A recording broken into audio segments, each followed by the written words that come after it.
Good evening, guys. Let's start with the session. User interface. Before going to the user interface, let me check, is there anything left on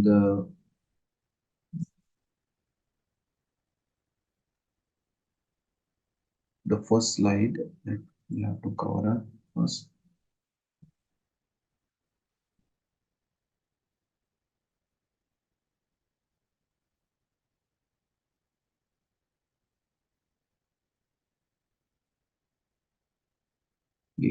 Yesterday, we have started with the JunOS. We did discuss about the architectural points or the structural points about the JunOS. We have discussed about the routing engine and the packet forwarding engine as well. The routing engine is a part of control plane and the packet forwarding engine is a part of forwarding plane or a data plane. We discussed about these questions as well. I think we have not discussed about the data traffic. So first we'll complete the data traffic and then we will move toward the user interface. Okay. So we have transit traffic and we have exception traffic. Okay. So what is the transit traffic? So transit traffic is traffic forwarded through JunOS device. So if I compare it with the suppose, let me add few more devices in this. I'm going to add a new network here. This is a normal hub kind of device, or you can count it as a switch also. So GE000 is connected with the Cisco router, and I'm going to connect GE001 to this switch. GE001, I'm connecting to this switch.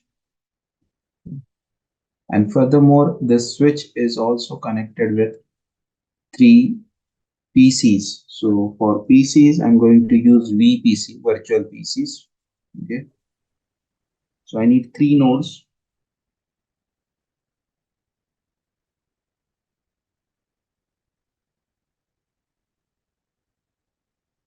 Let's connect them to the switch.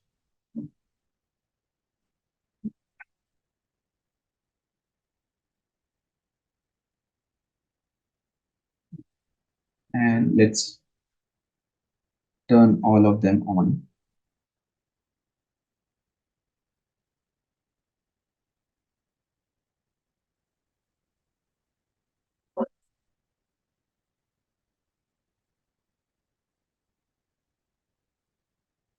I'll decide what networks we need here. So IP networks will be needed here. So I'm using class A network 192.160, class C network 192.168, 10.0/24. This is a slash notation that we use. I hope you are familiar with this, what this network means. Whereas I'll use 192.168, or let's keep it as a public network here.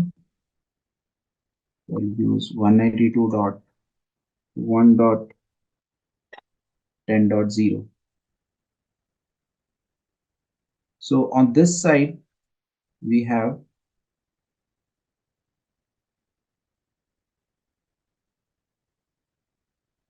private network, whereas on this side, is it a private network or a public network?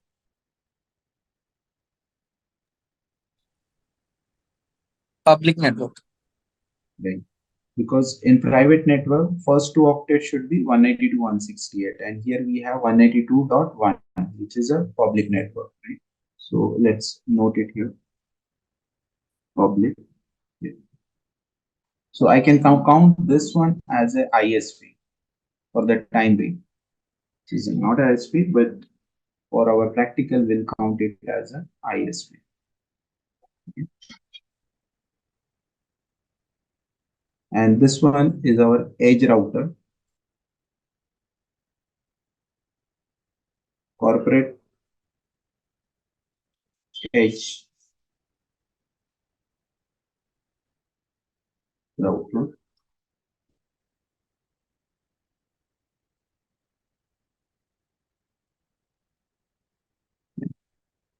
So how to give the IP addresses on the VPC? Here also I'm going to use this PuTTY software and I'll set the IP address here. IP 192.168.10.14, and then I have to specify the gateway 192.168.10.1,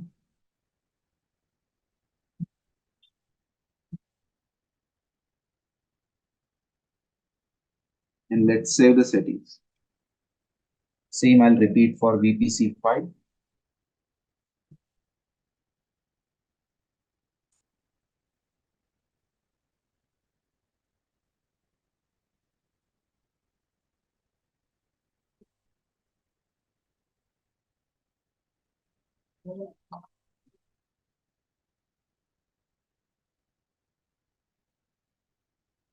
This is VPC, guys. This has nothing to do with Juniper.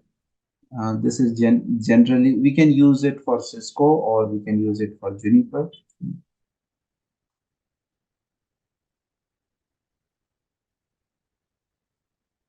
Are you following this? So first we have to give the IP address. Second, we have to give the gateway, and subnet mask by default is 25550. And at the end, we have to save the settings.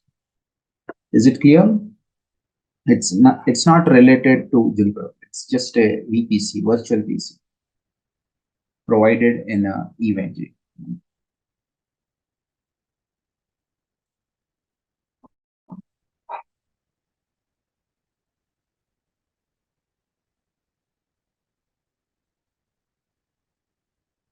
I have created. I asked the tech team to provide a VMX to the participants or to the training, but this Google Drive is not yet accessible. I need to share it with my Google Drive. That is one option. We'll see today if I get it, or else tomorrow I'll share it anyhow, either with my Google Drive or else with the tech team's Google Drive. So you guys can have access to the VMX router in EVNG. Okay, so this network, LAN network is ready, but we have to set up our VMX as well, right?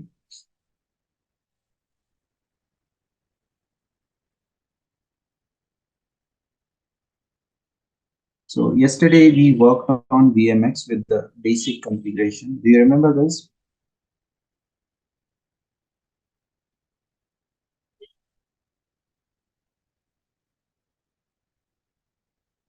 Let me share these comments. For the time being, I'll share it in the Teams chat.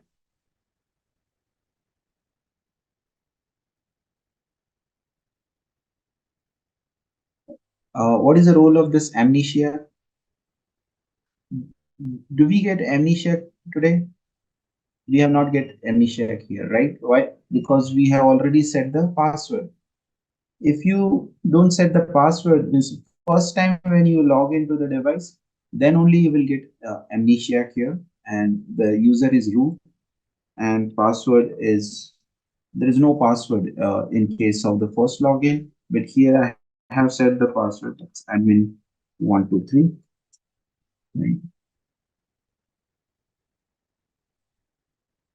And this particular mode is that not directly used. This is just like a Linux mode.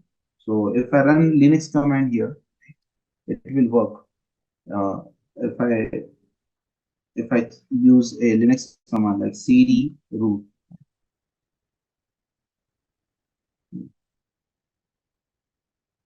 are you following this? If you are familiar with the Linux, this is a Linux prompt, CLI prompt.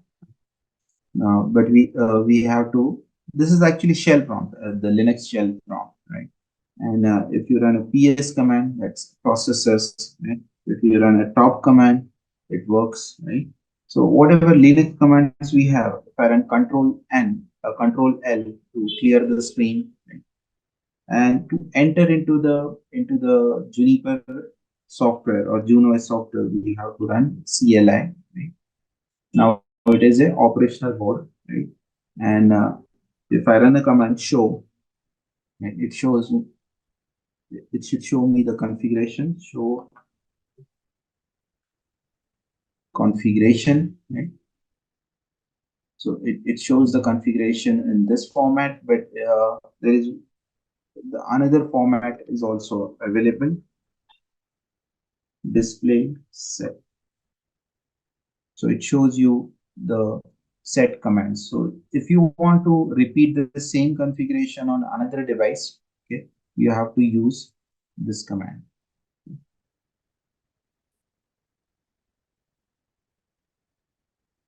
So I have set only these things, the host name and the root authentication. Rest of the things are set by default that I have not set myself. Okay. And if I want to see the interfaces information, what is the command? In the document I mentioned run show interface task, but that's not required. Run is not required here. I can directly run show interface task. So which interfaces according to our diagram we have to configure? GE000 is this one, right? And the other interface that we have to configure is GE001, and the first one is GE000, and here GE001, right?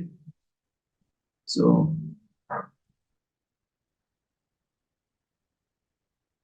terse means it's like a brief or short information or summary information. If you don't give this, you will get the detailed information like this. You will get the MAC address. You will get the bits per second. It's a detailed information. In a Cisco router also we have a command like this,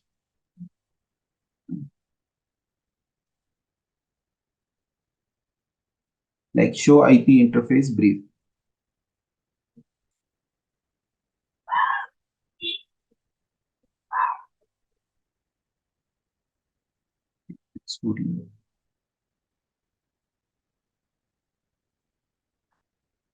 Show IP interface brief, right? And in the Juniper world we have show interface terse. Okay. And if I give the command like show IP interface, it will give you more detail. And if I give the command show interface, it will further give you the details. Similarly, in the Juniper VMX, we have, okay. So if you want to make the changes, we have to use the user interface. So we have CLI interface and we have GUI interface. Right now we are using CLI, right? Later on we'll use the web interface also. We are already accessing the console, virtual console of the device. Later on I'll show you the JWeb also. REST API, JET API, JunOS XML, these are not in the scope, but still if we'll try, if we can show you if time permits. So operational mode. Right now, in which mode we are? Right now we are in the operational mode. This one is the operational mode. But to make the changes, where we should go? We should go in the configuration mode, right? So the command to enter into the configuration mode is configure. So you will be in the configuration mode, right?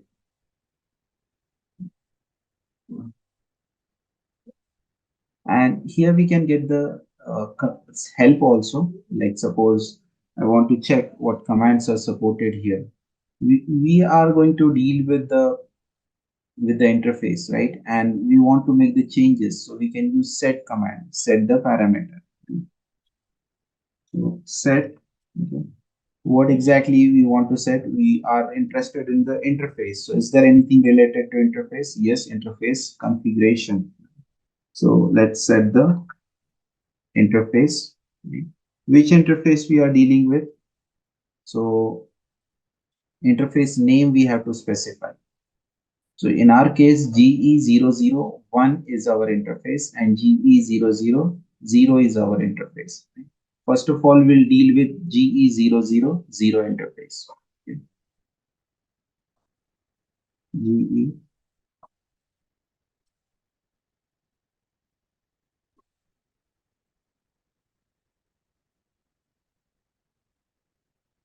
After this, we have to specify uh, the unit number. Right? So the unit number is 0. This is one way, and the other way is GE000.0. Okay. So it's like a sub interface if you want to create, so you can specify that. Or if you want to attach with the particular VLAN, that also is possible. But in our case, we are just specifying it in unit 0, means GE000.0. Okay. And then we have to specify the family. Like here we are dealing with IPv4, right? So family.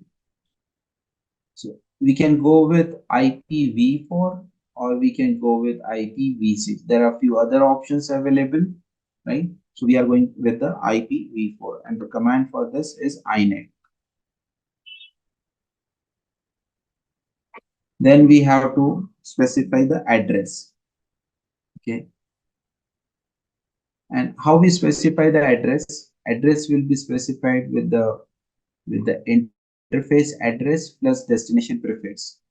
So 192.168.1.10.1 we will keep on VMX and 2 we will keep on ISP.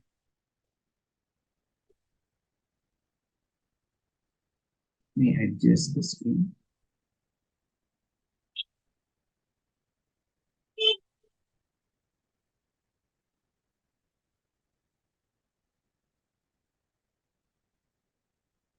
Okay. This get wrap up because the commands are very big commands here. So you may not be able to see in one line. Right. So this is a command. Are you following this case? In which mode we are right now? We are in the configuration mode. What we are doing? We are setting the things. So setting the interface, set. Then specifically interface. Which interface? GE000. And in Juniper world, we have to specify the sub interface. Okay. It's not optional. And here we are not going with any particular VLAN. So we have to specify unit 0. Okay. And then IPv4. For that, I'll use a family INET and the exact IP address. Okay. So whatever you changed here, okay, is still not available in a active configuration. This is there in the candidate configuration. So there is a main concept of Juniper devices called as active configuration and the candidate configuration. So right now, this configuration is available in active configuration or candidate configuration. What do you think? It's different than the Cisco, right? In case of Cisco, if I want to set the IP address, it's very straightforward. I'll go to the enable mode. I'll go to the configuration mode. Correct, Ganesh. It is a candidate configuration. And in Cisco, we just let's set the host name. ISP. Okay. So immediately it takes effect, right? Because Once you enter the command, that becomes an active configuration in case of Cisco router. But when you run a command in Juniper, it doesn't become active configuration. It stays there in the candidate configuration. Correct, Ganesh? Once we run the commit command, then only it will be activated. So that's a basic difference. So in a Cisco, if I select the interface F0/0 and set the IP address,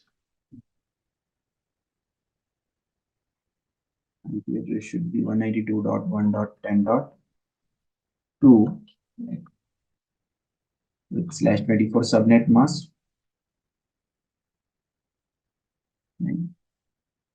So it is activated immediately. Show IP interface brief shows us the IP is activated, right?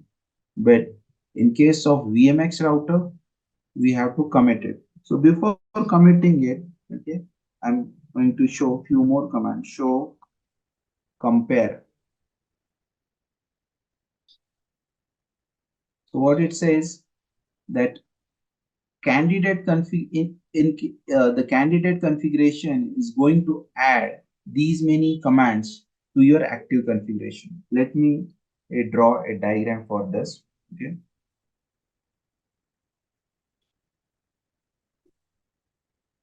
So we have active config, okay, and we have candidate config.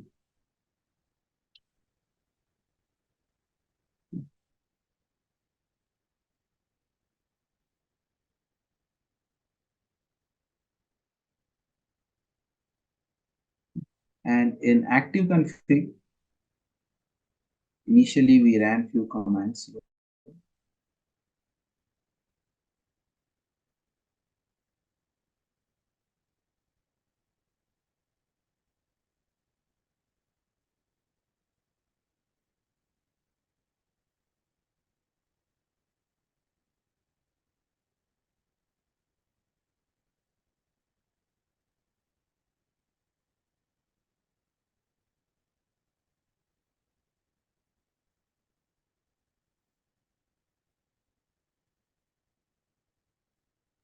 I'll follow in this case. So in active configuration, you have this information. And when you run a commit command, then this information of candidate configuration is going to be added. Means we already have this information, right? Plus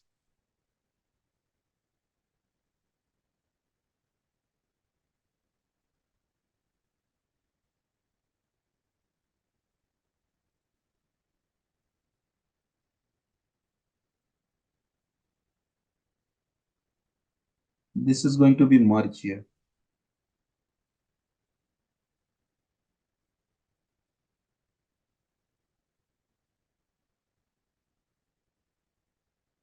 And this will be our ultimate active configuration after once we run the commit. Is it clear, guys? No, Ganesh, the format is slash notation. So we have to follow that notation, slash notation only possible here in Juniper. Any doubt in understanding this concept of active configuration and the candidate configuration? See, if you compare it with the Cisco, what do you think? Which one is more efficient? Cisco is more efficient or the Juniper is more efficient?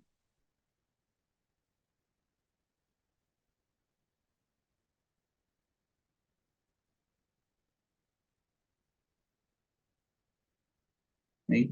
Suppose you have some configuration, right? And that configuration you paste it here in the config mode. Okay. Immediately it takes effect, and if that configuration is going to disturb the whole network, right? You don't have any option. It is going to disturb the whole network. But in Juniper, it takes a confirmation from your end whether you have to go with this or not. If you don't want to go with this, you can cancel it.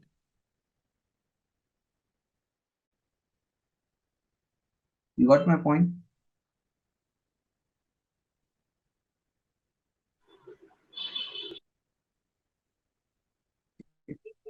So there is a commit, different options of commit. One of them is commit check. Okay, it checks is there any discrepancies or is there any problem with the configuration, right? And if there is no problem, as we can see here, then we can commit it.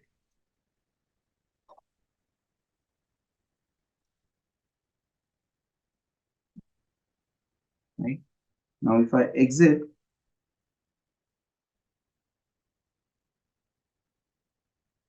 you can see the last line is being added here, right?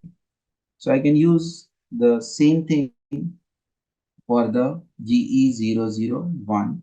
So let's go to the configuration mode, right? And let's set the command this time for GE001, right?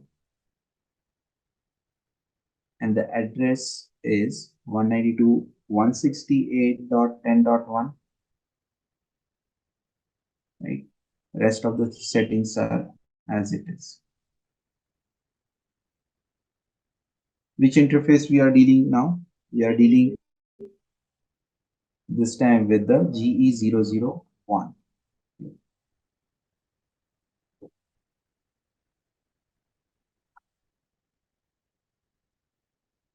Okay, so I have done a commit on this as well. Let's exit and let's check the show interface class.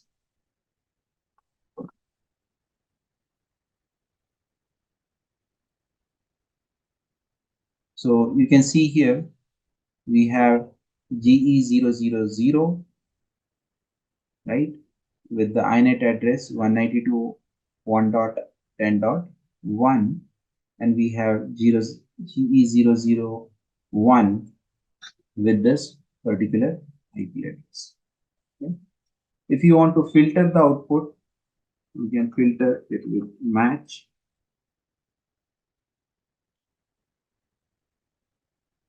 right? So we can furthermore filter it for the interfaces which has the IP address only, right? And here L1 and L2 both are up, right?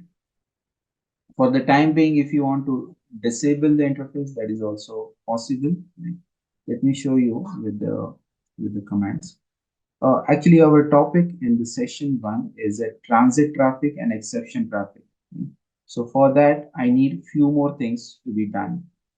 Like let's consider here we have some loopback interface. I hope you know what is a loopback interface. So let's configure a loopback interface on this ISP router. Interface loopback 0 IP address 8.8.8.8 to 55.0.0.0 to IP interface drift.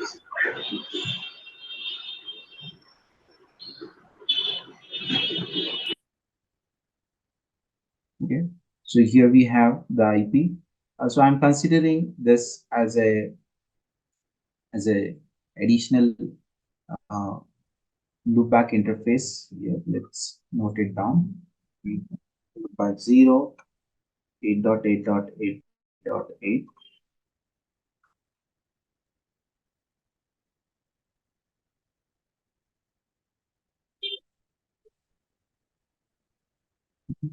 And we have to set a default route pointing toward the ISP, which will create a traffic going through this, right? So first of all, we need to check the default is the current routing table. So route. So we have a two routes here, direct routes available, 192.1.10.0, and the other one is 192.168.10.0, right? But we don't have a default route toward ISP. So how we can configure default route? Set routing options, and in this we should have a static routes. So we have a static routes option, right?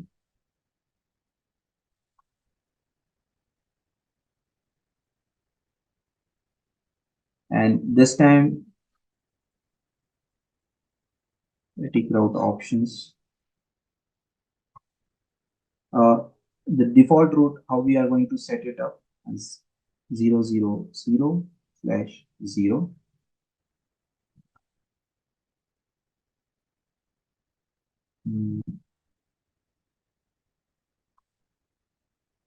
This command,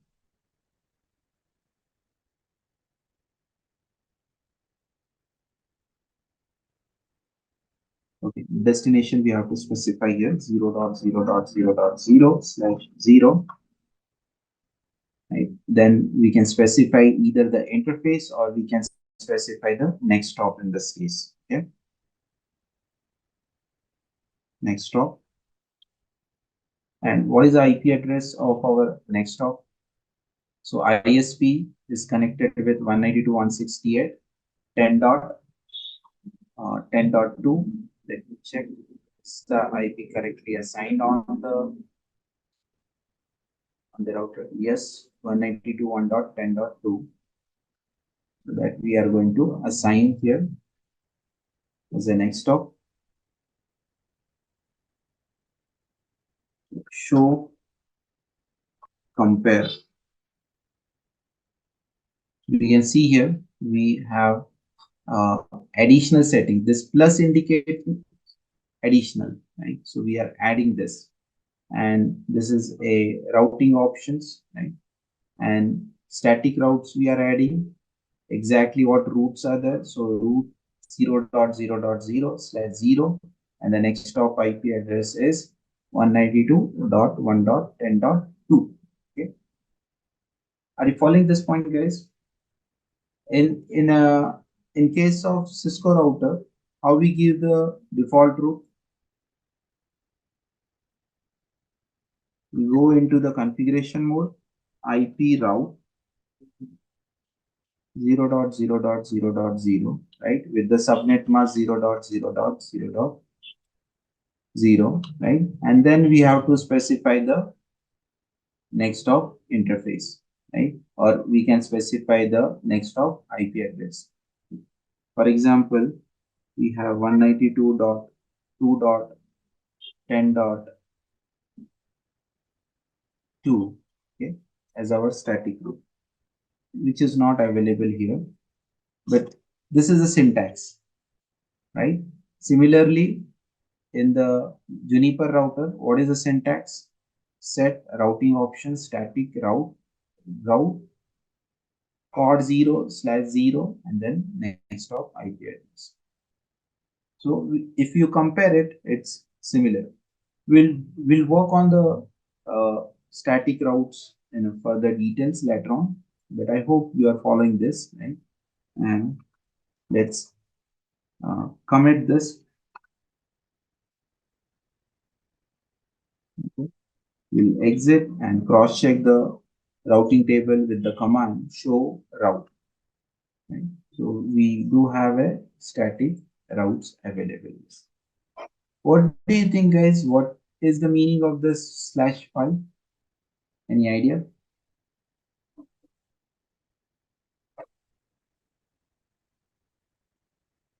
In case of Metric. in correct, not metric actually. It's a AD value, a preference value. Show IP route is a command, right? In case of Cisco. So if it is a connected route, so AD value is 1. And if it is a default route, default static route, the AD value is actually the AD value is 1 in case of static routes, and AD value is 0 in case of connected routes, right? And here we have 5 as a administrative distance, right? So let's check how it's working. So how we can test it? First of all, I'll test the connectivity. Ping to 192.1.10.1, which is a local interface, and we are able to ping it here. Now let's ping to 10.2. 10.2 is the IP address of 10.2 is the IP address of ISP router, and there also we are getting a reply. So we have to break it by pressing Ctrl C. Right now, let me check with the help of default route. Am I able to ping to the 3725? Let's try ping 8.8.8. Yes, we are able to ping. This is not a Google DNS server IP address, rather it is a loopback interface on the ISP. Okay. Now let's test it from VPC 4. I'll go to VPC 4 and let's try to ping to the gateway first, 192.168.1.1.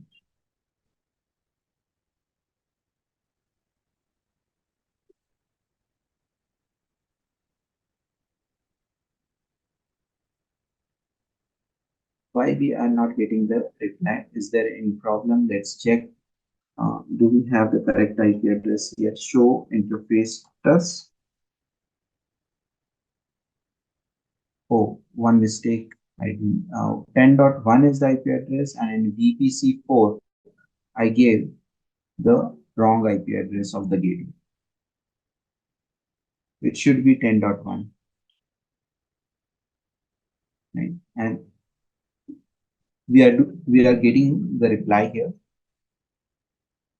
Just a second.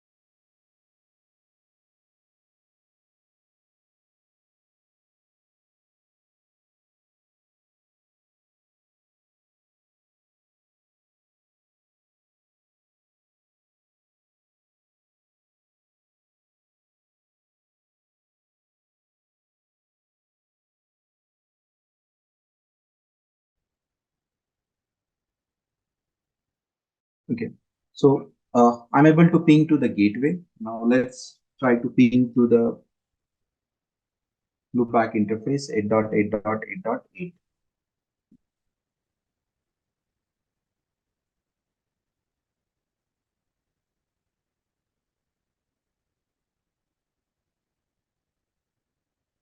So we will get one problem here. This is a pure issue of the routing.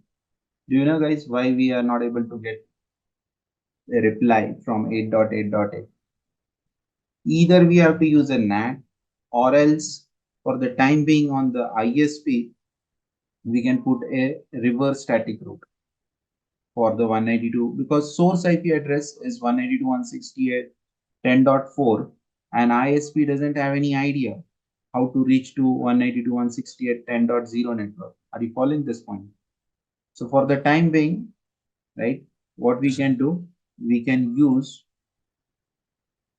a static route on the 3725 router.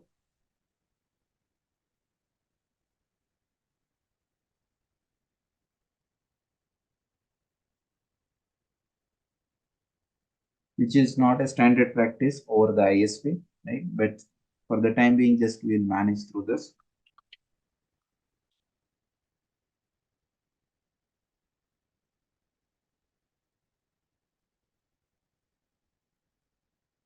Are you following this point, guys? This is a active configuration, but this configuration will not be saved. So in Cisco, we have to run a write command, right? And in case of Juniper, what we have to do? We have to run a commit command. So that's a difference. Now let's try from the VPC, and hopefully this time we will get the reply. So this type of traffic is counted as transit traffic or exception traffic. What do you think?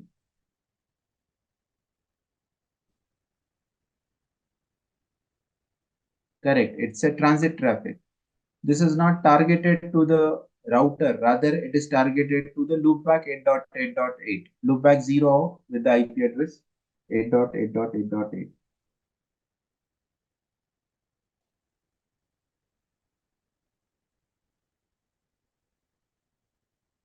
Just a second.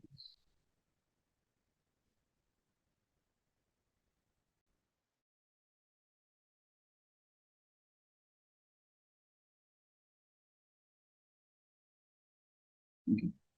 So the transit traffic is handled by this routing engine, as we have discussed yesterday. So not routing engine, the packet forwarding engine. It's like a taking from one hand and sending it to the other hand, right? So it's very fast. Transit traffic should be very fast. The traffic which will be targeted to the device, right? So that particular device, that particular traffic is called as exception traffic, right? So let me put it here. Transit traffic forwarded through the JunOS device, and packet forwarding engine uses a forwarding table or forwarding information base, right, provided by routing engine to transit the traffic, right? So there are two types of traffic, unicast and multicast, that we uh, transfer or use as a transit traffic, right? So in this case, the ping that we are using from VPC4, it's a unicast or multicast. Obviously, it is a simple unicast example, right? But suppose instead of VPC4, suppose we have another router here, okay, and this is configured with OSPF, and we have a neighbor relationship with the we have a neighbor relationship from the this router to this router, and we have a neighbor relationship from the second VMX to the ISP. So how the OSPF hello packets are going? Is it a unicast traffic or multicast traffic? If you have studied OSPF, the specific, it goes to the specific multicast traffic, 224.0.0.5, if you remember that, right? You are correct, Ganesh. And sometimes 6, that's for a special case, but most of the time 224.0.0.5, correct? So this type of traffic will also be handled by the transit traffic, and PFE will be utilized for this purpose, right? So if it is a multicast, then the multiple exit egress interfaces can be used, right? So uh, unicast means one port to one port, and multicast means one port to multiple ports, depending upon the scenario. What about exception traffic? So in these two diagrams, you can understand, right? So if we have a exception traffic like ICMP TTL expired, do you know, guys, how traceroute works? And suppose if I run a traceroute command from here, VPC4, do we have a trace option? Yes, we do have a trace option. Let's test it for 8.8.8.8. How it works, guys? Which message is used in the background? In the event G, we do have an option. to capture the traffic.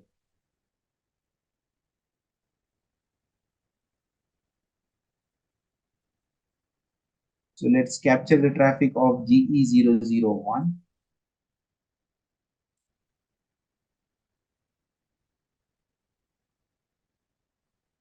Okay. And let's ping from VPC4 again. So you can see here ICMP echo request and reply messages are going. Now let's do a trace command. And you can see here. So ICMP and UDP is used. Here Juniper is using UDP because Juniper is based on Linux. Otherwise, it should use a ICMP with TTL values. So you can see here time to leave exceeded messages are there. So what is TTL exceeded messages? If you check the details, right, if you just double click on this, so this is type 11. So the hop count, or you can say the TTL value sent from the VPC4 is 1 at the first instance and 2 at the second instance. When it is 1, so 1 minus 1, so VMX router will give a reply. And when second time when it says hop TTL value is 2, so VMX reduce it by 1. 2 minus 1 is 1, and then it goes to the ISP router. ISP router it received as TTL value of 1, so 1 minus 1 0, and then TTL exceeded message will reach to this, right? So when TTL exceeded message reaches to the VMX, right? So this will be counted as what? Exception traffic. But PFE itself will return the reply back, right? And this is a exception traffic. IP packets with the options also counted as a exception traffic. Or most of the time, options fields are not there in IP header. OSPF, hello packets, telnet, SSH, all these are counted as an exception traffic, which goes to your CPU of the routing engine. Okay. And there is a built-in rate limiting here. Means if suppose device get targeted and attacked by the hacker, so there is a built-in rate limit which reduces the attack surface of the device. Okay.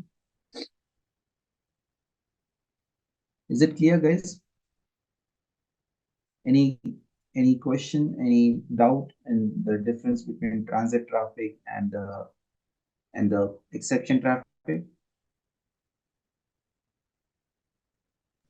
Sir, I have a question. Yes, Nancy, tell me. So that TTL during the pinging, there is a expiry of the TTL. Then I didn't get that point exactly, sir. Okay, let me explain you with a diagram so you get a better clarity on this.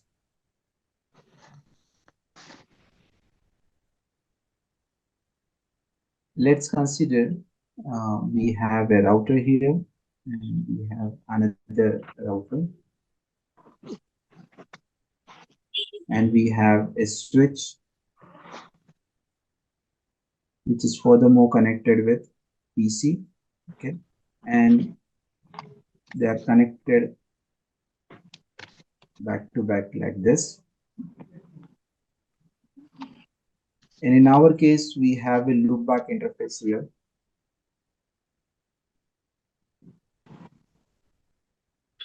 And we have a gateway here. And we have IP address here as 192.168.10.40. Daneshwar, you are clear up to this, right?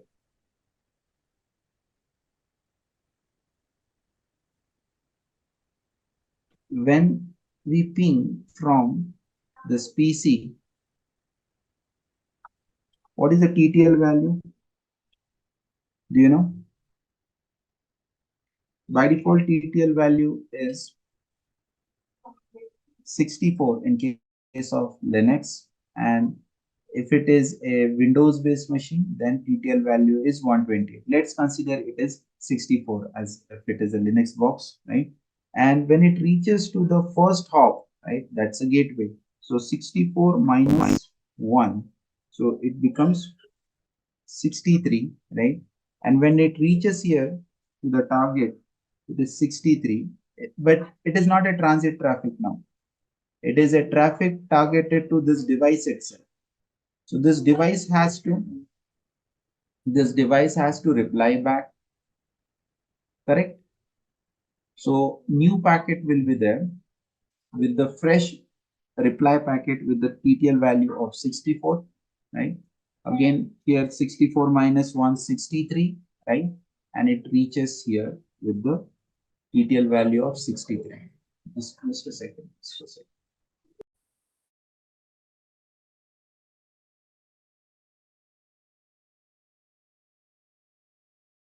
Normally it will increase for everything, right? Up to For 8. every, see, Daneshwar, for the every intermediate device, it's going to reduce it by 1. Do you know this fact, right? About the routing, Uh, yeah, sir. right? So this is being used. Now, Sir, why we, sir, one second, Naneshwar, why? one second, Naneshwar. The name signifies time to leave. Why we require this TTL value? In case if this packet get lost somewhere, because this is very straightforward, but in case this packet get lost, there should be some time limit. If I give you a very general example, like for example, there is an insane people in the cities. Have you seen like, those insane people? They don't know where to go. They sometimes board in the train, sometimes they board in the bus. People ignore them and they keeps on roaming in the city. Have you seen the people like this? Hello, Nanisha. No audible, sir. No audible. Yeah. Nanisha. So there should be at some point this should get destroyed. These type of packets should get destroyed. In case of human being, what we Actually, people voice is do, breaking, sir. is there problem for the Okay, other yeah, people, sir. or is it You carry on only because Naneshwar facing this issue? Naneshwar, check the internet at your end. Most probably there is a problem on your side. So what I'm saying, when we use a trace route command, like trace 8.8.8.8, okay. So what it does, it sends first packet with the TTL value of 1. Okay. So what happened here? 1 minus 1, it becomes 0. So it gives a reply back to the source, right? That TTL exceeded. Okay. And how it says that with the ICMP type 11. Okay. Same thing happened for the next packet. In the next packet, TTL value is 2, right? So 2 minus 1, so it becomes 1. So it goes to the next router, and here 1 minus 1, it becomes 0. So from here we get the message, right? From here we get the message, same kind of message, TTL exceeded. So when we get the message from first router, we come to know that like 2 milliseconds is reply 2 milliseconds is required from the first router and 4 milliseconds is required from the second router. So we get the time duration also, and we get the IP address also from the intermediate router. Is it clear?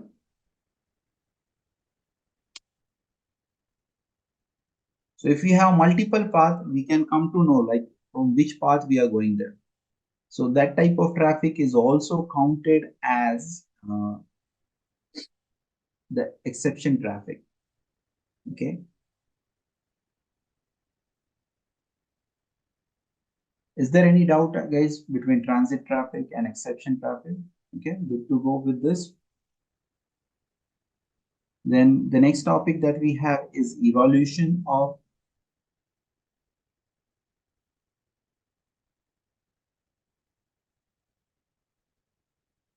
okay, Abhishek will the offering can help you, the coordinator can help you for this. Okay. So evolution means if you check then in the 90s decade, the JunOS is totally based on FreeBSD. Then the virtualizations and the netconf and the APIs are included, means the automation technology included in from 2012 onward. 2017, they have further extended the APIs, right, and the virtualization technology.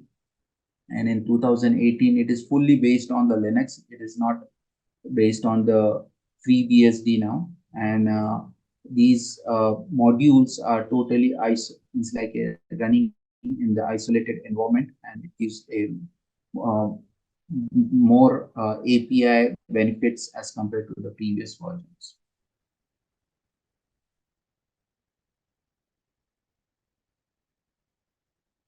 Deepak, open learning platforms are there. Juniper Open Learning that you can utilize. Yesterday I have shown that, but if you just Google it, Juniper Open Learning, you can get that. Okay. Juniper products, we have switching, routing, and security products. Right? In case of router, we have MX router, and the same I am using here. Thanks, Ganesh. So same I'm using here as a VMX router, but it's a virtualized platform. Switches in case of service provider network, we have PTX Juniper router. In case of MPLS networks, we have ACX router. In case of switches, we have enterprise router for EX series and data center routers, data center switches QFX series, firewall with the SRX model, and we have VSRX for the virtualized platform. This question answers I'm skipping now. Hopefully these PDF in the form of PDF, you will get the documents later on. The virtual devices. So these are VSRX, VMX. So VSRX, VMX, I can show you in our sessions. VMX, I already using this. VSRX in upcoming session we'll see. And this VQFX, this is little difficult to show you on my laptop. For that, if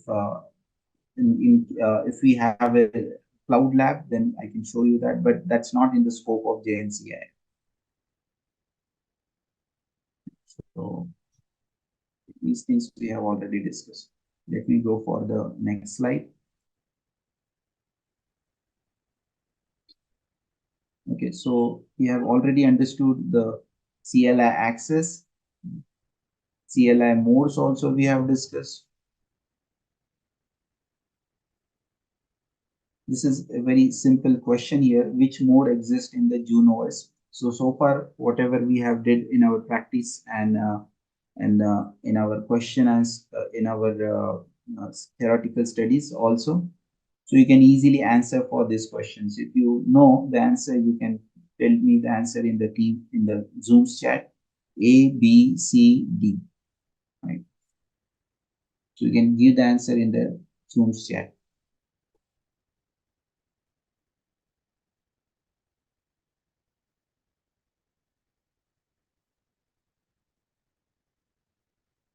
Correct. Most of you are answering B and C, and that's true. We have configuration mode, which is represented with the hash, and we have operational mode, just like a user mode in Cisco, that's represented by more than symbol. Right? Help options are also available, so you can put question mark and get the arguments, available arguments. If you want the topics, help topic, so you can get the detailed information like a man pages. Let's check this in our VMX router. We will use help topic interfaces, right? And here related to interface also we have lots of information. Let's consider we want information about addresses, right? So all the details about the address, how we can put the addresses, right? And the all the details you can get from here. So it's like a manual page available. Too much details.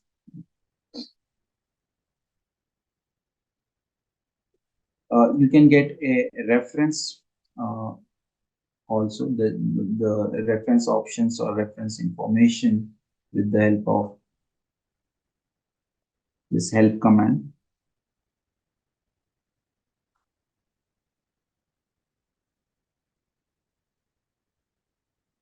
So it is related to which other things that you can also get, and some sample examples are also mentioned. Here you can see the sample options are there.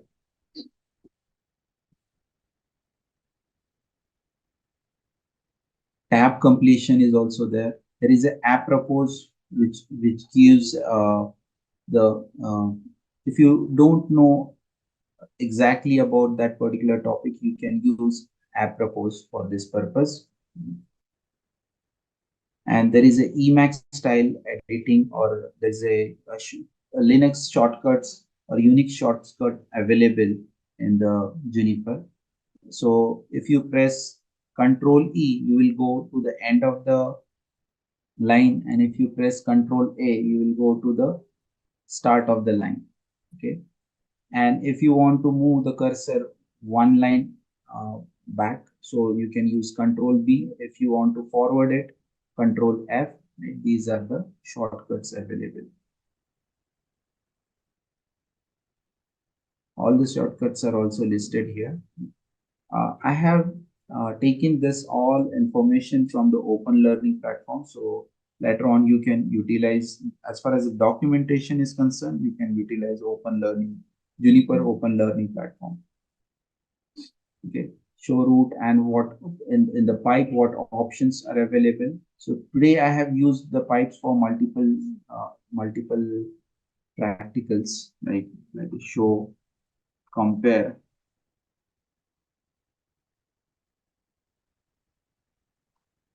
Here we are in the operational mode. So let's go to the configuration mode and let's check show, compare. Right? Nothing is there because this is exactly the same configuration that we have. Right? There is a hierarchy of the JunOS configuration. So if you run show OSPF interface, so under OSPF we have under show we have OSPF option. Under OSPF we have interface options, right? So like this we can get the details from the hierarchical structure. Right. So other operational mode capabilities, like you can clear, you can use monitor, you can use ping. Ping already we have seen. Show command we have seen. Trace route command is also one of the uh, troubleshooting commands that we can use on our VMX. So let's use a run for this purpose. Trace route 8.8.8.9.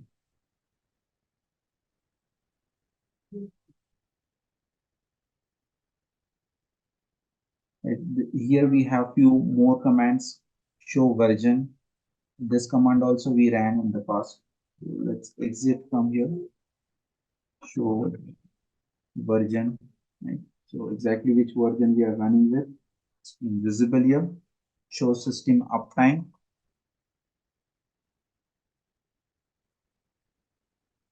Okay. We have show chassis.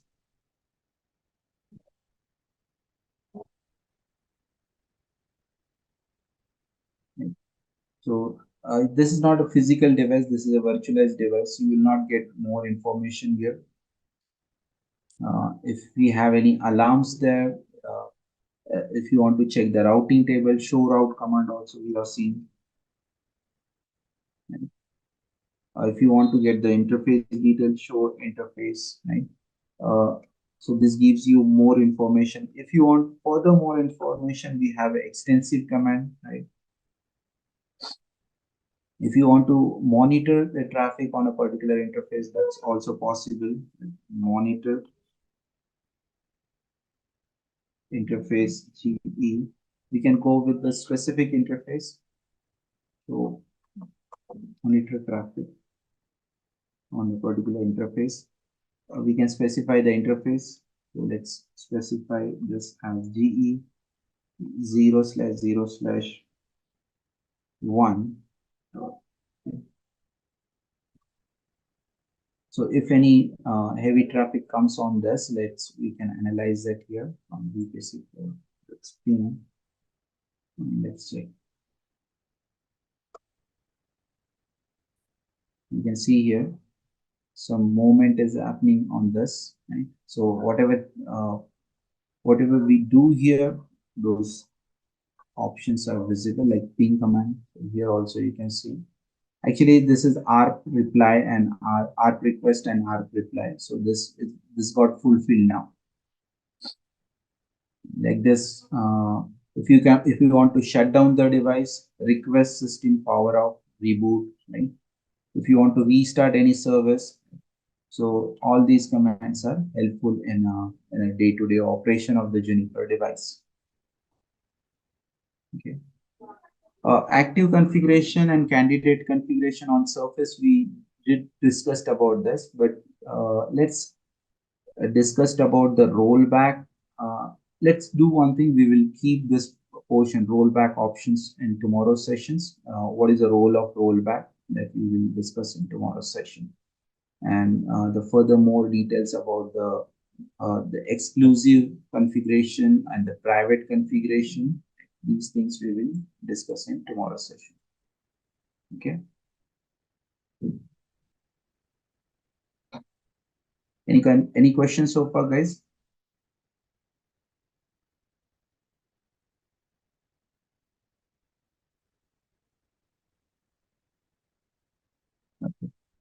Okay, then we will wind up the session today. The rest of the points we will discuss in tomorrow's session.